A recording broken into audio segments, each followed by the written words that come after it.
নমস্কার বন্ধুরা, আজকে আমরা এই ভিডিওতে আলোচনা করব আমাদের সেন্ট্রাল গভর্নমেন্টের পক্ষ থেকে দেওয়া পিএম আবাস যোজনার ব্যাপারে। তো বন্ধুরা, এই পিএম আবাস যোজনার তরফ থেকে কিন্তু একটি নতুন আপডেট সামনে এসেছে। তো সেই নতুন আপডেটে আপনাদের জন্য কি রয়েছে সেই ব্যাপারে আজকে আমরা জানবো এই ভিডিও থেকে।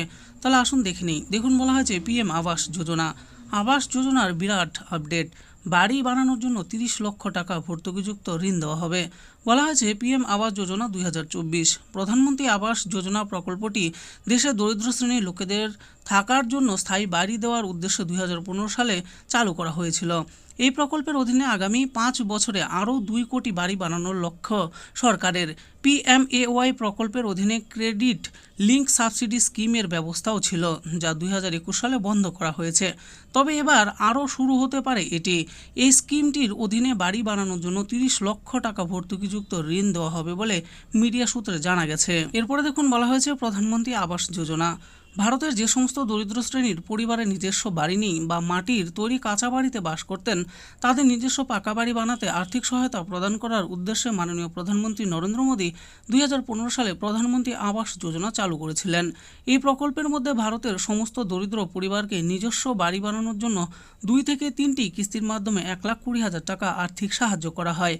এই প্রকল্পের জন্য যোগ্য ব্যক্তিরা অফলাইন বা অনলাইনের মাধ্যমে এতে আবেদন করতে পারবেন। আসুন এবার জেনে নেই 30 লক্ষ টাকা ভর্তুকিযুক্ত ঋণের ব্যাপারে।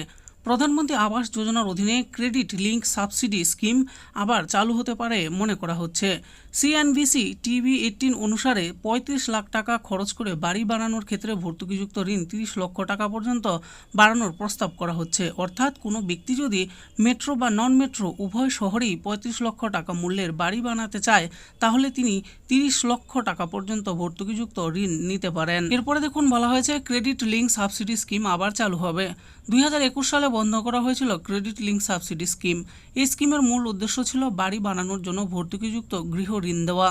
প্রায় 25 লক্ষ বাড়ি বানানোর জন্য ঋণ প্রদান করা হয়েছিল এই স্কিমের মাধ্যমে, এবং 5 বছরের মেয়াদে বাড়ানো হয়েছিল 59,000 কোটি টাকার ভর্তুকি। এরপর 80,671 কোটি টাকার ফ্ল্যাগশিপ হাউজিং স্কিমের জন্য বরাদ্দ করা হয়েছে 1 ফেব্রুয়ারি 2024-25-এর অন্তর্বর্তী কেন্দ্রীয় বাজেটে।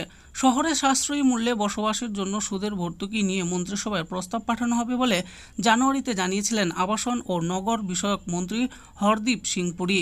এছাড়াও ভারতের অর্থমন্ত্রী সীতারামন তার এক ব্যক্তিত্বে বলেছিলেন যে যারা ভাড়া বাড়ি, বস্তি এবং চাইলে বসবাস করে তাদের নিজস্ব বাড়ি কেনার জন্য একটি প্রকল্প চালু করা হবে।